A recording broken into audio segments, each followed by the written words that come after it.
Votre Caisse des Jardins du littoral gaspésien vous présente votre émission d'information Reflet d'ici estivale. Un symposium de sculpture se déroule depuis quelques années à l'Anse-à-Beaufils. Les sculpteurs de la province viennent montrer leur talent. Je vous présente cette activité qui s'est déroulée sur une semaine pendant le mois d'août.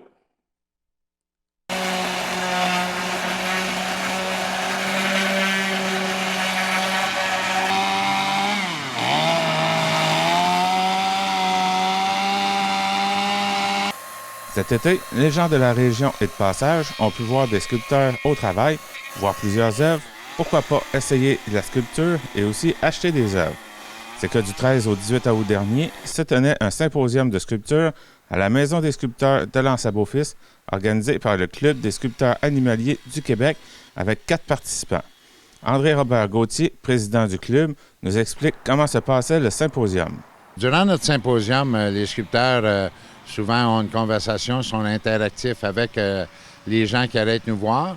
Et puis en même temps, ils peuvent expliquer aussi leur façon de travailler. Il y a un équipement spécial, spécialisé. Ils ne font pas que le bois. Ils font également la glace, le sable. On fait l'argile aussi. Et puis on offre des cours aux gens. Ici à l'Anse-à-Beaufils, il y a des cours de sculpture sur bois qui se donnent par mois parce que les sculpteurs vont nous quitter bientôt. Et puis on leur montre les gouges ici que vous avez sur la table. Ce sont des gouges, nos ciseaux à bois, nous, s'appellent les gouges. Ils ont différentes formes. Alors on a fait essayer les citoyens de pratiquer et faire quelques copeaux de bois. Puis après ça, bien, les gens pouvaient rentrer dans la boutique et puis visiter les œuvres qui ont fait un petit peu les compétitions internationales aux États-Unis.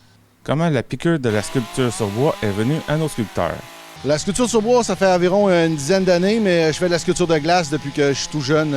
C'est moi qui fais le palais de bonhomme, que je participe aussi à l'hôtel de glace. La glace, c'est ma vie, le bois, c'est mon hobby.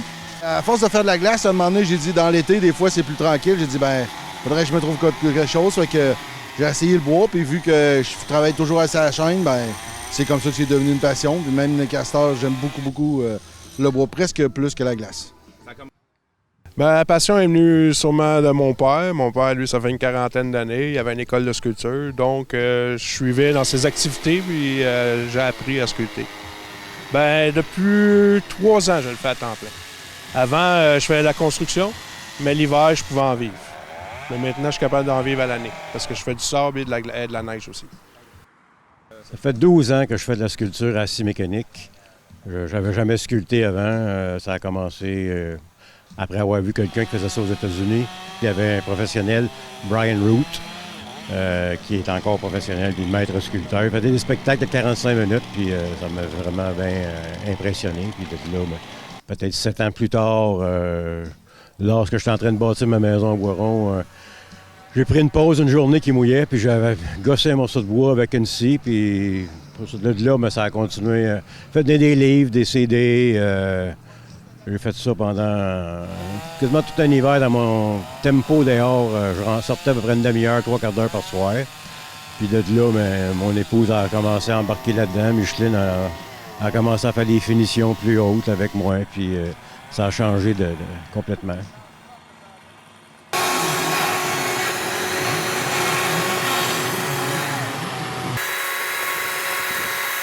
Micheline Coutelet a choisi de faire une sculpture de vacances comme elle l'appelle. Elle nous donne son impression sur le fait de sculpter au grand air de la mer plutôt qu'en ville. Une sculpture de vacances, c'est vraiment pour s'amuser. J'ai improvisé. Je suis partie d'une idée d'un arbre, puis après ça, en creusant, j'ai choisi mon bio en conséquence pour faire une table. Après ça, je suis partie avec mon arbre, puis je suis allée graduellement pour en venir à toute une scène de l'environnement, de la Gaspésie qui m'a inspirée. C'est inspirant. Ça nous donne une énergie différente parce qu'il y a la mer qui apporte cette énergie-là qui nous inspire. Quelle essence de bois peut-on utiliser? Marc Lepire nous donne ses préférences. Ah oui, j'aime beaucoup le cèdre parce que c'est facile à faire, c'est un bois tendre. Mais j'aime beaucoup aussi le merisier et l'érable pour la couleur que ça donne un coup c'est verni. Le foncé, les grains de bois sont plus beaux, je trouve. Il avait fait aussi un hibou en noyer noir. Les visiteurs qui provenaient de partout ont été impressionnés par ce qu'ils ont pu voir. La plupart des gens qui nous ont vus, que ce soit des Européens, que ce soit des gens de Nouvelle-Écosse, des différentes provinces, que ce soit même de nos Québécois ici, ils ont trouvé ça fantastique de voir qu'on peut œuvrer avec des scies à chaîne et puis faire de pièces, de belles pièces. D'ailleurs, vous aurez la chance de les voir. Et puis, en même temps, bien, les gens pouvaient se procurer ces pièces-là. Si les sculpteurs sont disponibles, le symposium sera de retour l'année prochaine. C'était Jean-Denis Laperrière à Lens à Beaufils.